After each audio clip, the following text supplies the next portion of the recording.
I'm gonna roll this a little bit closer so I can sit on it. I don't really know what I'm gonna do with these exercise balls when I get back in the van. I can obviously deflate them and inflate them.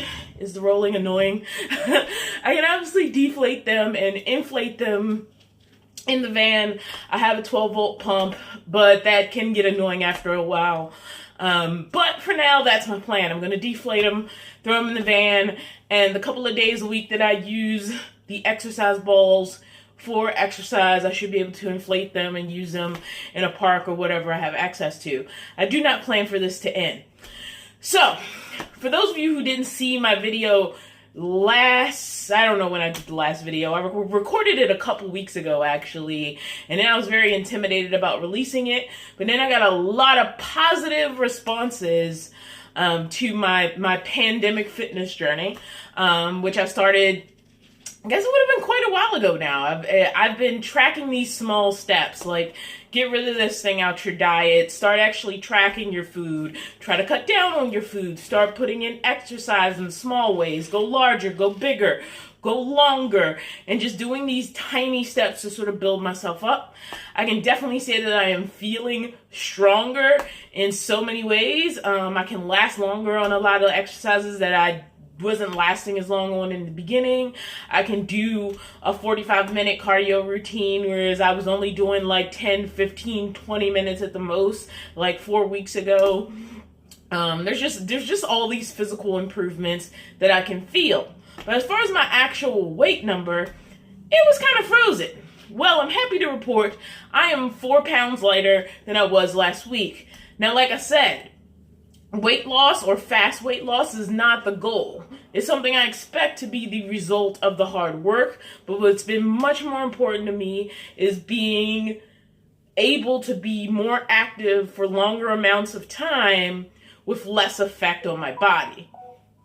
Now, I'm far from it being perfect and wonderful and shooting on roses, but I've definitely felt the improvements. I'm not ready to run anybody's marathon. I'm not going to be in any bodybuilding competitions anytime soon. But there are already exercises where 5 pounds of weight isn't enough weight.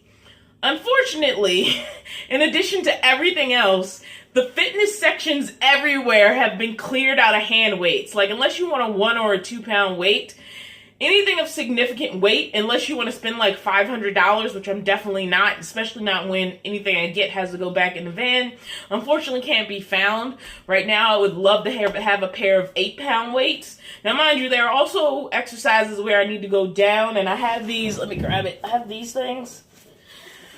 And these are like 2 pounds a piece. I have 2 of these. So I basically have 2 of these, and then I have 2 5 pound weights.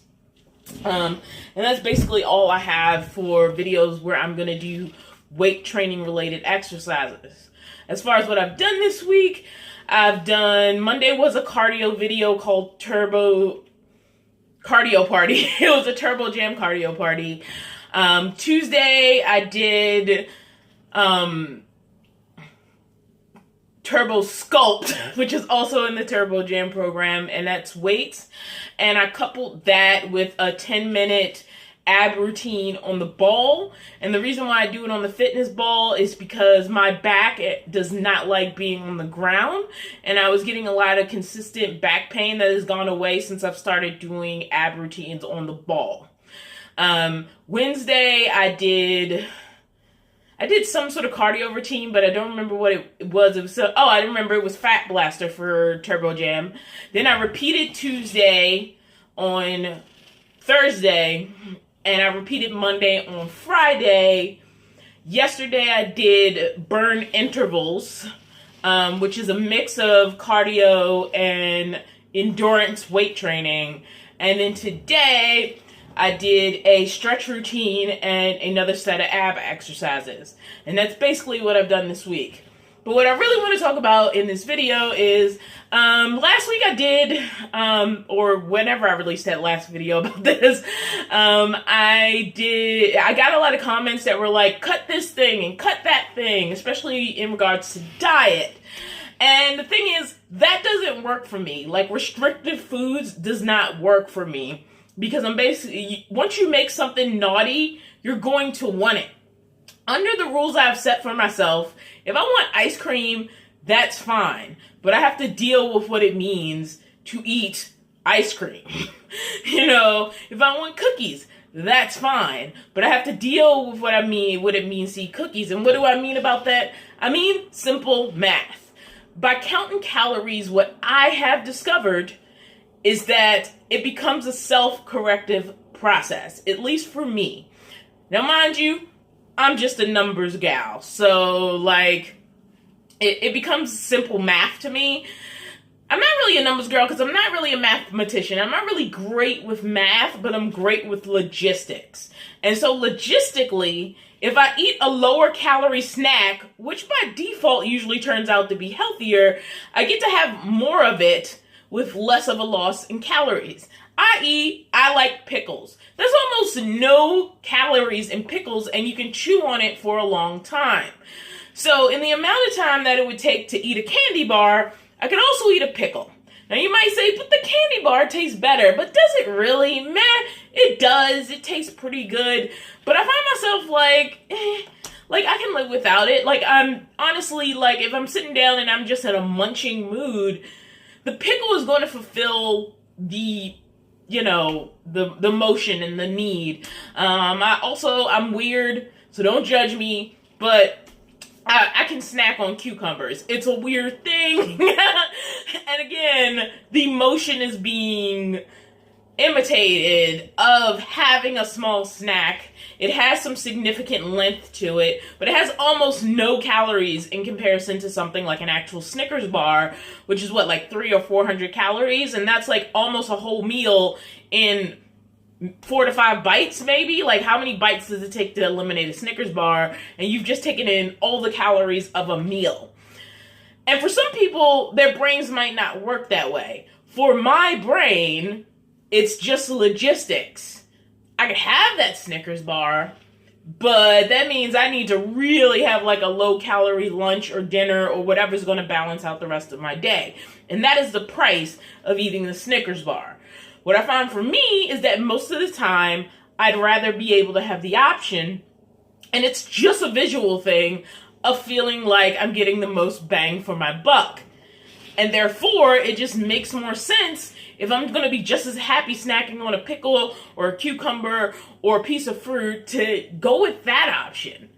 And so, that has always worked for me in the past. And I'm going to take the weight loss measurement from last week to this week. And this week I did really good. There were days where I just wasn't hungry at the end of the day. And when I looked at my calorie numbers, I was like, oh my gosh, I'm on target. I remember the first week I really started counting calories. And this is a big thing for me about tracking food. When I started tracking food, it wasn't about fixing anything. It was about seeing what I was eating. Just getting a record of it. Because half the time, you're blindly eating, you're going through your day, you're having your breakfast, your lunch, your dinner. You even forget stuff. You're oh, I didn't have, and then, once you actually write it down, it's oh, I was snacking right there. Once you have that obligation to write it down, it just makes you recognize what you're eating. So really, that first week of tracking was about, let me take responsibility for what I'm eating by actually seeing what I'm doing. And then you need enough data. One day isn't going to give you enough data. 2 days isn't. So really that first week was about, oh, this is, what I'm consuming.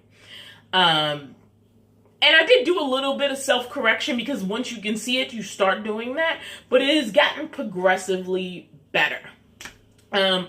I am not buying sweets, and so some of you guys may have seen me drinking out of a can. That can is Buble. Let me go get one, actually. There's going to be edited. Again, this goes back to... Make sure you sit down first. So this goes back to tricks you can play with yourself. So this is just sparkling water. It's literally overpriced sparkling water. But it gives me the sensation of drinking something special. It's flavored. It's like LaCroix, however that's pronounced. But I actually like this one better. I don't like plain, flavored water. It's something about the bubbly. And it's been great because it's just water. And so when I'm in the mood for something that feels a little bit more special, and it's not like plain water or tea, I'll just drink one of these. And it's not soda. It literally has no calories. It's flavored sparkling water. That has been great for me. So that's what I've been doing as far as water. Snacks, I don't buy, it's just me. I think it's really harder in families and when there's more than one person and all that, because it's just me and I control what I buy. I don't buy sweets anymore. Like, I don't buy sodas. I don't buy sweets.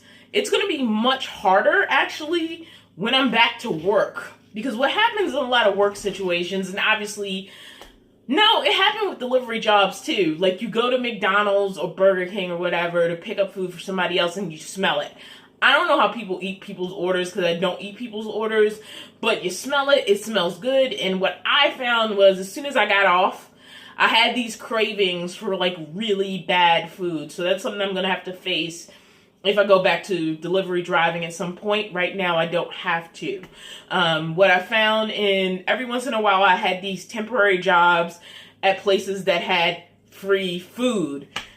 90% of the time, that free food wasn't good choices. And I think especially when you don't have, and maybe this isn't true for everybody, you feel like you should take advantage of, not take advantage, but especially appreciate anytime somebody's giving you free food, even if part of your brain knows that free food isn't quality.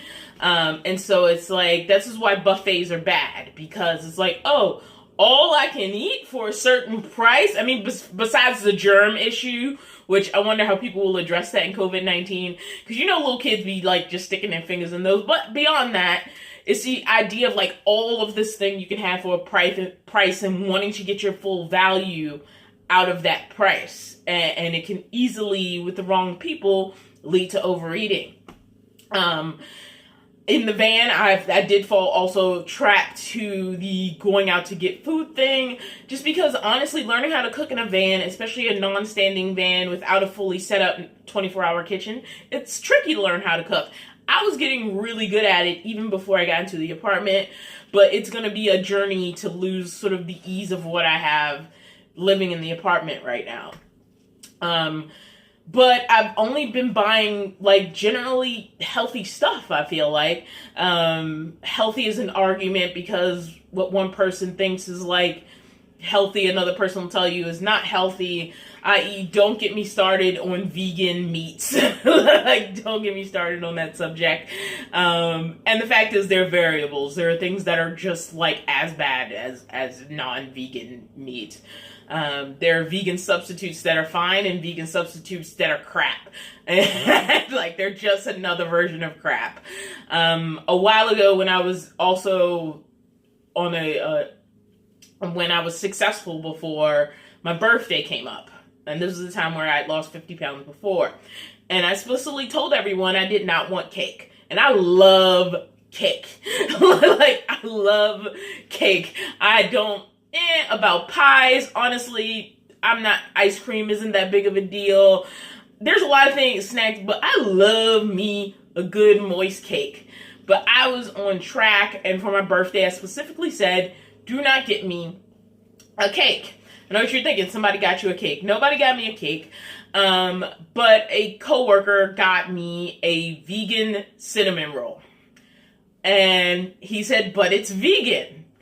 And I was like, it's still a cinnamon roll. like, there's a lot of things that are vegan that are still not like default healthy by elimination.